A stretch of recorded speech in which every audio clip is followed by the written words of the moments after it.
Good morning, good afternoon and good evening guys. Hope so आप सबकी पढ़ाई बहुत अच्छी चल रही हो। Welcome back to my channel finance at home. So आज हम न्यूज़ लेक्चर शुरू कर रहे, सैलरी पे ही है, जो कि है HRA, house rent allowances. Okay, तो उस पर आज टॉपिक है, तो बेसिकली आज उसी पे रहेगा। ओके, सो हम उसको देखेंगे कि उसमें HRA होता क्या है, उसके प्रोविजंस क्या है, ठीक है, एंड क्वेश्चंस करेंगे। ओके, सो नया प्रोविजन है तो नए पेन से नए पेज से चालू कीजिएगा। हाउस रेंट अलाउंसेस सेक्शन है 10(13)A, ठीक है। अब हाउस रेंट अलाउंसेस देख लीजिए क्या होता है। क्या हुआ, एक मिस्टर एक्स है,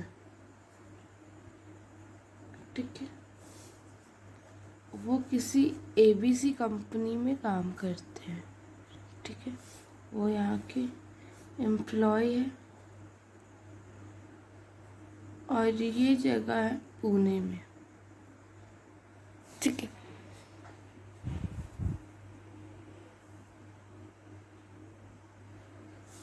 तो अब ये बेसिकली रहते हैं नागपुर में और इनका जॉब है पुणे में, तो ये अप एंड डाउन नहीं कर सकते। तो इन्होंने क्या किया कि ये जाके पुणे में एक घर ले लेते हैं, ठीक है, जिनका इनको कॉस्ट पड़ता है रेंट 20,000, ठीक है। अब मिस्टर एक्स अर्न ही करते हैं 25,000, ठीक है। तो उन्होंने अपने एम्प्लॉयर को बोला, यहाँ पे उनका एम्प्लॉयर बैठा था, मिस्टर ए करके कोई पर्सन बैठे थे, उनको ये जाके बोला, सर मेरे घर का रेंट ही 20,000 है और मैं कमाता तो बस 25,000 हूँ। मैं रेंट दूँ कि अपने एक्सपेंसेस के लिए करूँ या सेव करूँ मैं।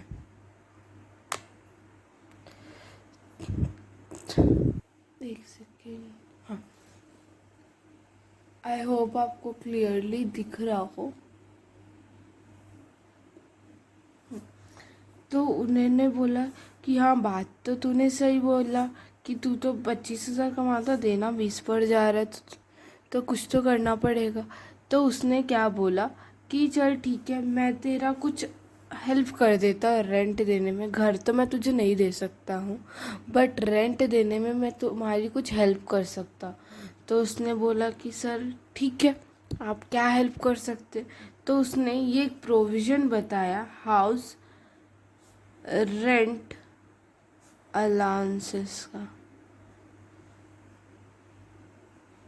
ठीक। तो क्या बोलते, अलाउंसेस मतलब क्या होता है, बेनिफिट। ओके, बेनिफिट देगा, बट अलाउंसेस बेनिफिट तो था, बट बेनिफिट किस में होता है, वो मॉनेटरी टर्म में दे देगा। उसने क्या बोला, मैं तुझे घर तो नहीं दूंगा, घर नहीं दे सकता, बट मैं तुझे हेल्प कर दूंगा रेंट देने में। तो रेंट तो ऑब्वियसली पैसे से दिया जाता है ना।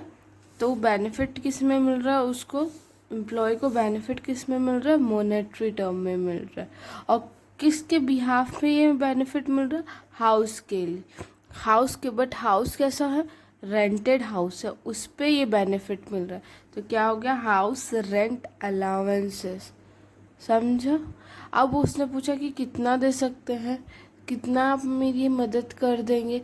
तो वो बोला कि मैं जितना तेरा है उतना मैं दे देता हूँ, चल मैं तेरे को 20,000 है ना, 12,000 मैं पे कर देता हूँ रेंट, ठीक है। तो बोला कि खुश हो गया, है ना। तो हम लोग ने क्या पढ़ा है, वो खुश हो गया, तो उसको लगा कि अरे बस 12,000, चलो मेरे को तो देने ही ज़्यादा नहीं है, बस 8,000 बचा है, 8,000 तो मैं दे ही दूँगा, ठीक है। तो यहाँ तो वो खुश हो गया, ठीक है, बट उसको ये नहीं पता था कि डायरेक्ट टैक्स में हाउस रेंट अलाउंसेस का भी प्रोविज़न, जिसमें उसको टैक्स देना पड़ता है। ये नहीं है कि ये नहीं मानूंगा क्योंकि हम ये नहीं मानेंगे कि ये आपने नहीं किया है, ये हम तो मानेंगे कि ये आप ही का है, क्योंकि अलाउंसेस तो फुल्ली टैक्सेबल होते हैं ना। मतलब अलाउंस जितना भी आप मॉनेटरी बेनिफिट देंगे वो तो पूरे टैक्सेबल होता है। पता है क्यों होते हैं? सामने वाले को क्या लगता है कि एम्प्लॉयर के पास बहुत पैसा, वो जानबूझ के अपना पैसा कम दिखाने के लिए वो अलाउंसेस दे रहा है, तो वो चुपचाप से उसके हैंड्स में टैक्सेबल कर देता है एम्प्लॉय के। ओके, तो अभी क्या होगा, ये एम्प्लॉय के हैंड में टैक्सेबल हो जाएगा। ठीक है, तो पर ठीक है, क्या होता है ना, house rent allowances partially taxable allowances, partially मतलब पूरा पूरा नहीं होगा। पूरा पूरा नहीं होगा तो आधा कैसे होगा? पूरा टैक्सेबल तो एज इट इज़ कैलकुलेट करेंगे, जितना अमाउंट आपको मिल रहा है उसमें से कुछ एग्जम्पशन दे देंगे, कुछ माफ़ कर देंगे। ठीक है, और जितना बचेगा वो टैक्सेबल हो जाएगा। Okay, let's see. अब लिखते हैं एचआरए है क्या। ठीक है, थोड़ा सा लिख भी लो इसके बारे में। एचआरए यहाँ पूरा लिखना है, house rent allowances. HRA is a special allowances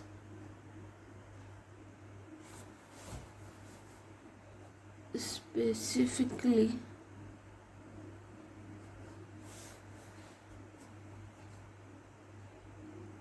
granted to an employee by his employer towards payment of rent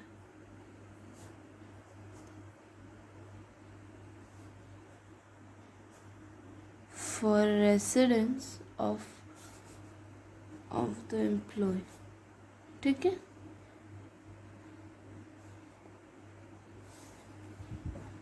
जो मैंने अभी आपको बोला उसको मैंने लिख दिया। अब क्वेश्चन उठता है कि कितना हमें मिलेगा, मतलब कितना टैक्सेबल कितना होगा। ठीक है, मिलेगा तो वो एम्प्लॉयर डिसाइड करेगा कितना मिलेगा उसको, बट कितना एग्जम्पशन मिलेगा और कितना टैक्सेबल होगा ये हमें देखना है। ठीक है, तो लिखिए हाउस रेंट अलाउंसेस। ठीक है, जितना मिला उतना टैक्सेबल, जितना आपको एम्प्लॉयर दे रहा है पूरा पूरा लिख दीजिएगा। फिर लिखिएगा लेस एग्जम्पशन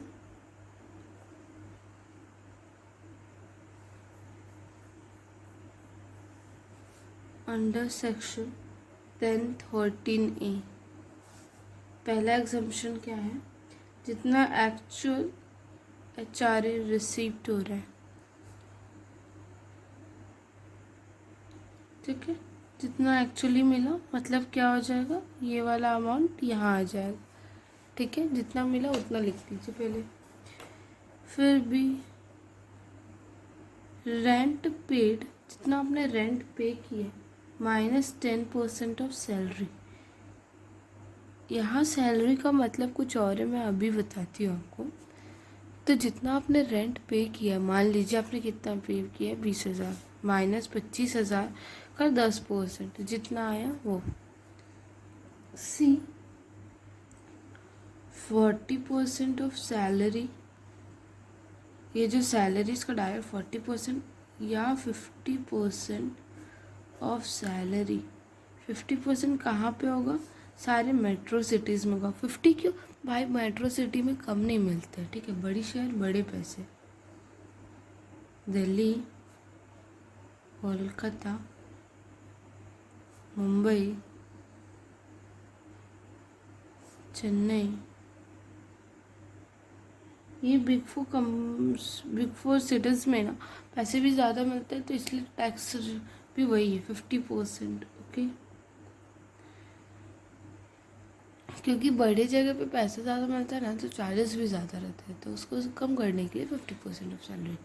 ओके, ये समझे। इसमें से विच एवर इज़ लोअर, यहाँ पे ऐसे लिखिएगा तो आपको याद रहेगा। यहाँ पे भी लिखा सकती थी, बट आपको याद रहने के लिए यहाँ पे लिखा रही हूँ, विच एवर इज लोअर। ठीक है, इन तीनों में से जो भी लोअर होगा वो यहाँ पे आ जाएगा, यहाँ बाहर निकल जाएगा। एंड जितना भी अमाउंट रहेगा यहाँ पे, मतलब कितना आ रहा था हमारा, एचआरए कितना दे रहा है, 12,000 दे रहा, 12,000 इंटू 12 कर देना। इनमें से जो कम होगा उसमें से जो भी कम होगा, इन तीनों में से जो लोअर होगा उसको बाहर निकालना, उसमें से माइनस कर देना, और जितना अमाउंट बचा वो क्या हो जाएगा आपका टैक्सेबल एचआरए। ठीक है, अब हमें यहाँ पे देखना है कि ये सैलरी का मतलब क्या होता है। ठीक है, सैलरी मतलब जितना या तो ड्यू हो जाए या तो जितना रिसिप्ट हो जाए, वो सैलरी अभी तक हम लोग देखे नहीं, बट यहाँ पे सैलरी का मतलब चेंज हो जाता है, सैलरी फॉर एचआरए पर्पस।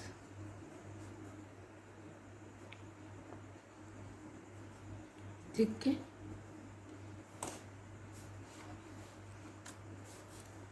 पहले तो बेसिक पे, बेसिक पे मतलब जितना आपको मिल रहा है, मतलब एक्चुअल कितना आपको मिलने वाला है, उसके ऊपर क्या क्या मिलने वाला वो नहीं, अभी एक्चुअली कितना मिल रहा है, प्लस डियरनेस अलावेंस, महंगाई भत्ता।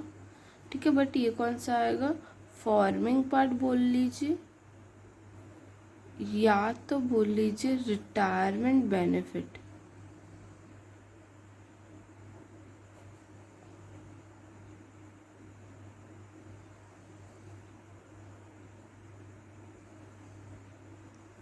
रिटायर बेनिफिट में जितना डियरनेस अलाउंस जा रहा है वो, ठीक है, एंड देन प्लस करना percentage commission on turnover. Okay, ये तीनों को मिला के जितनी वैल्यू आएगी वो हमारी सैलरी बन जाएगी, सैलरी फॉर एचआरए पर्पस। ठीक है, ये है एचआरए का। ठीक है, अब इस पे भी कुछ एग्जम्पशंस होंगे, है ना। अगर मान लीजिए if rent not paid, rent दिया ही नहीं जा रहा तो क्या होगा, जब रेंट नहीं दे रहे हो तो एचआरए भी मिलेगा भी नहीं, तो नो इम्पैक्ट ऑन अलाउंसेस। अगर मान लीजिए वो employer mister x, mister A सबको अलाउंसेस देता है, अपने हर एम्प्लॉयज़ को एचआरए देता है, बट आप तो रेंट पे घर ही नहीं, आपका खुद का घर है, तो इम्पैक्ट ही नहीं पड़ेगा हाउस रेंट अलाउंसेस पे, no impact on the house rent allowances. ठीक है, और exemption will not be available, और जो एग्जाम्पशन दिए ना अभी पढ़े हैं 1013 का, वो भी नहीं मिलेगा।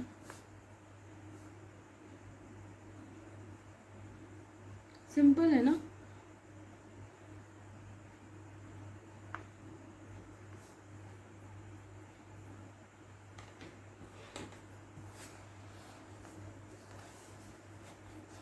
ठीक है, क्योंकि जब आप रेंट ही नहीं दे रहे हैं तो इम्पैक्ट क्या पड़ेगा और एग्जाम्पशन क्या लेंगे, है ना। अब भी कुछ एग्जाम्पशन एप्लीकेबल है।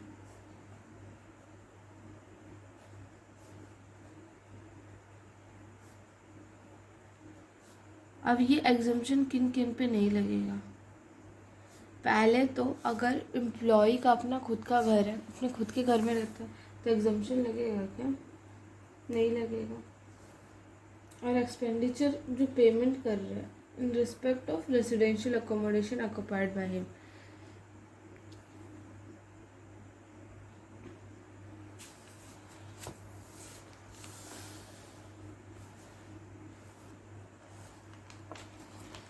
चलो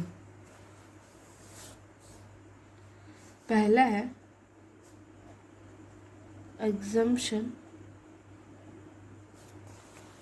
is not available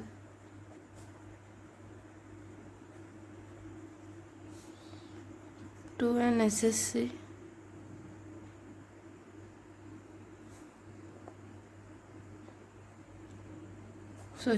who lives in his own house, है ना, अपने घर में ही रहेगा तो क्या ही मतलब, देगा क्या, नहीं देगा। और in a house for which he has not incurred the expenditure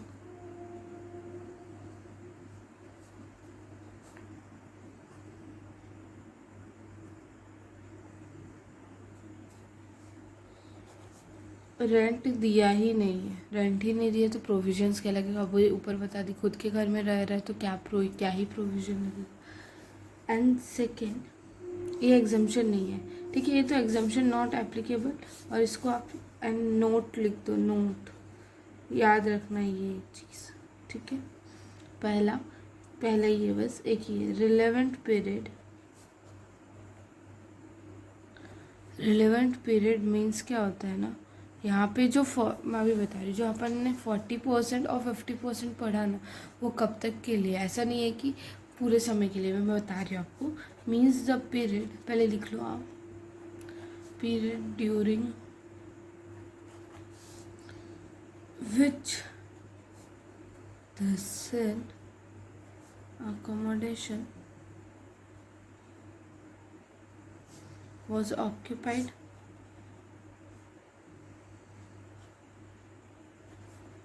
by the SSC during the previous year.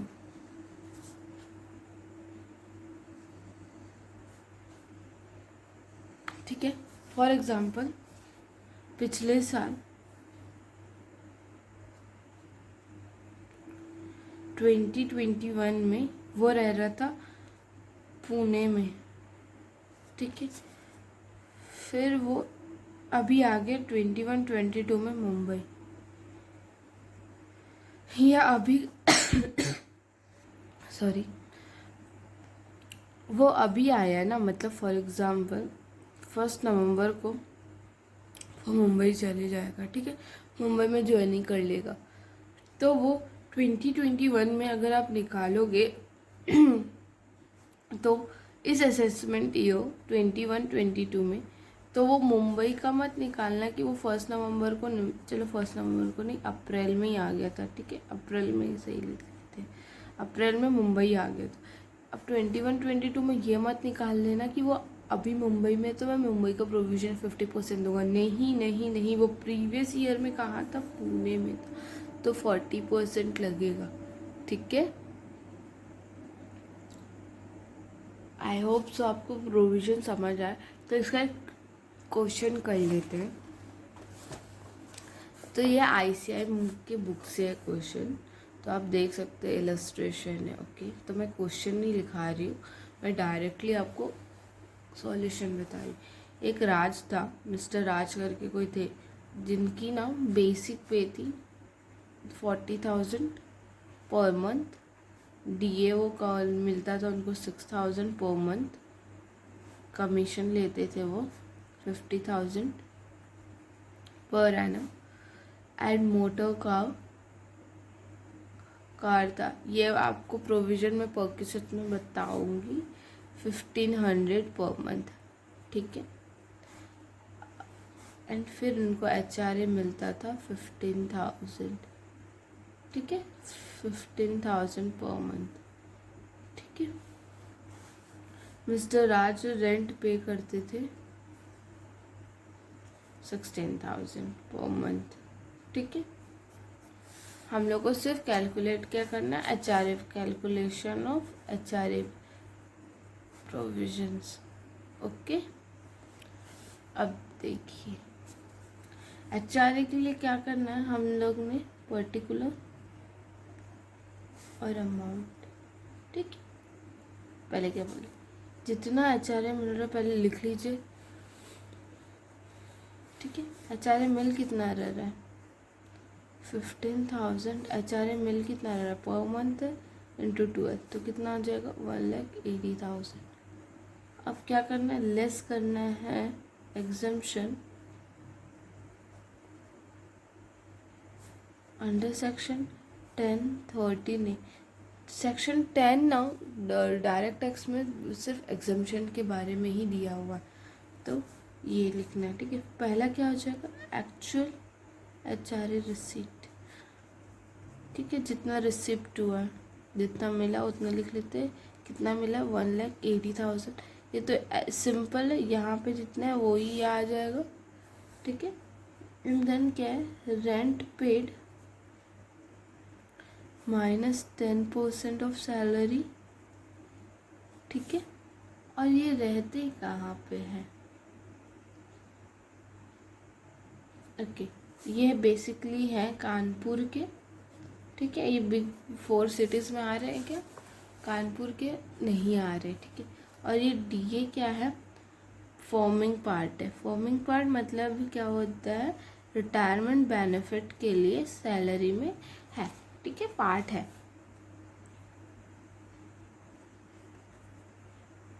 तो मतलब क्या होगा, लेंगे। अगर नहीं होता तो क्या करते, हम नहीं लेते DA को, ठीक है। DA वही लेना है जो हमारा फॉर्मिंग पार्ट है या रिटायरमेंट बेनिफिट पार्ट है, ओके। अब इधर वर्किंग नोट में कर लेते हैं। अब सैलरी का मतलब क्या है यहाँ पे, हाँ, ठीक है। सैलरी का मतलब क्या होता है यहाँ पे, बेसिक पे plus DA plus percentage commission on fix turnover, ठीक है। DA कौन सा होना चाहिए, फॉर्मिंग पार्ट होना चाहिए या रिटायरमेंट बेनिफिट का पार्ट होना चाहिए, तभी लेंगे। बेसिक पे कितना है, 40,000 है, DA कितना है, 6,000 है, तो कितना हो गया, 46,000 इंटू 12, कितना हो जाएगा ये,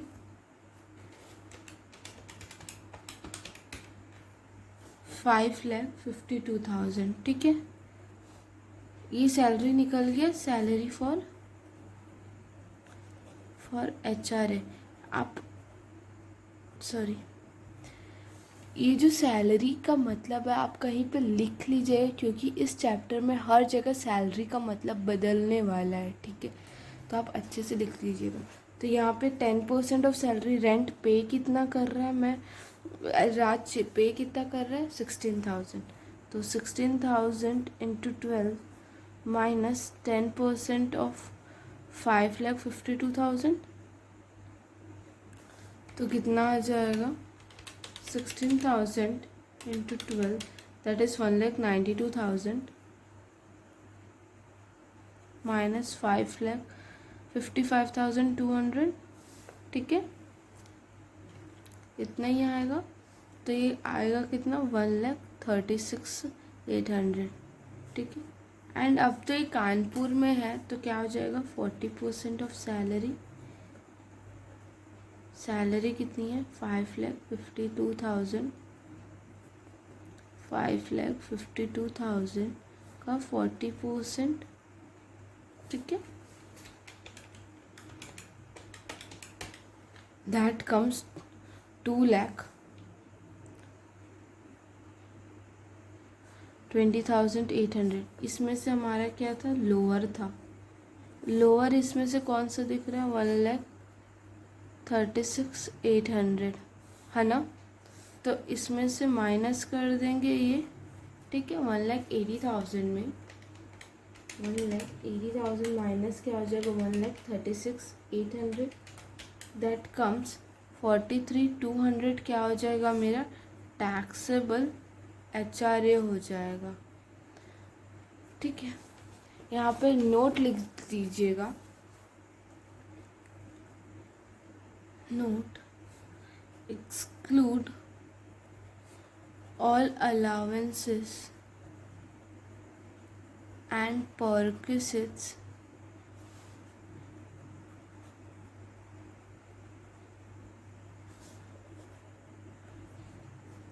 for the purpose of exemption under section 1013A, ठीक है, इसमें बस सैलरी में 3 ही चीज़ आएगा, बेसिक, डीए का forming part, plus percentage commission on fix turnover, बस इतना ही आएगा। ओके, क्वेश्चन आपको समझा क्या था? ठीक है, और एक और याद रखिएगा कि वो मिस्टर एक्स कहाँ पे काम कर रहे हैं, एम्प्लॉयमेंट कहाँ पे है, ठीक है, पूरे साल भर में, मतलब 2021 में वो कहाँ कहाँ काम किए और कितना कितना समय काम किए, क्योंकि रिलेवेंट पीरियड ये जो हम लोग ने पढ़ा है, ठीक है, इस पे चेंज हो जाता है कि मान लीजिए वहाँ बीच में, मतलब 6 महीने पुणे में काम किए, 6 महीने मुंबई में काम, तो पुणे का प्रोविज़न क्या लगेगा 40% और मुंबई का क्या लग जाएगा 50%, तो वो दोनों का आपको अलग अलग कैलकुलेट करना पड़ेगा और कितने समय के लिए, तो 40% कितने महीने के लिए लगेगा 6 महीने के लिए, एंड 50% किसके लिए लगेगा 6 महीने के लिए, ठीक है। तो रिलेवेंट पीरियड का मतलब यही था और यही था, ठीक है। सो ये था HRA हाउस रेंट अलाउंस का प्रोविज़न। होप से आपको समझा होगा। अगर कोई भी डाउट है इसमें आप कमेंट सेक्शन में पूछ सकते हैं। एंड अगर आपने यहाँ तक वीडियो देख लिया है तो एक लाइक तो बनता है ना, and share with your friends. Okay, and अगर आपको ये नोट्स चाहिए आपको इंस्टाग्राम पे मिल जाएंगे finance@home21 में, ठीक है, तो आप वहाँ से जाके नोट्स ले सकते हैं इसकी। और वैसे भी आप साथ में ही नोट्स बनाते हुए चलिए, मैं पूरा लिख ही रही हूँ, तो आपको ऐसा कुछ करने की ज़रूरत नहीं है, आप साथ में ही क्वेश्चन सॉल्व कीजिए। एंड कोई भी डाउट हो तो आप कमेंट सेक्शन या इंस्टाग्राम पेज पे आप अपने कमेंट्स रेस कर सकते हैं। Okay, and if you like the video then subscribe the channel. So अगर आपको जब भी मैं वीडियो अपलोड करूँगी तो आपको नोटिफिकेशन मिल जाएगा जल्दी से। Okay, thank you.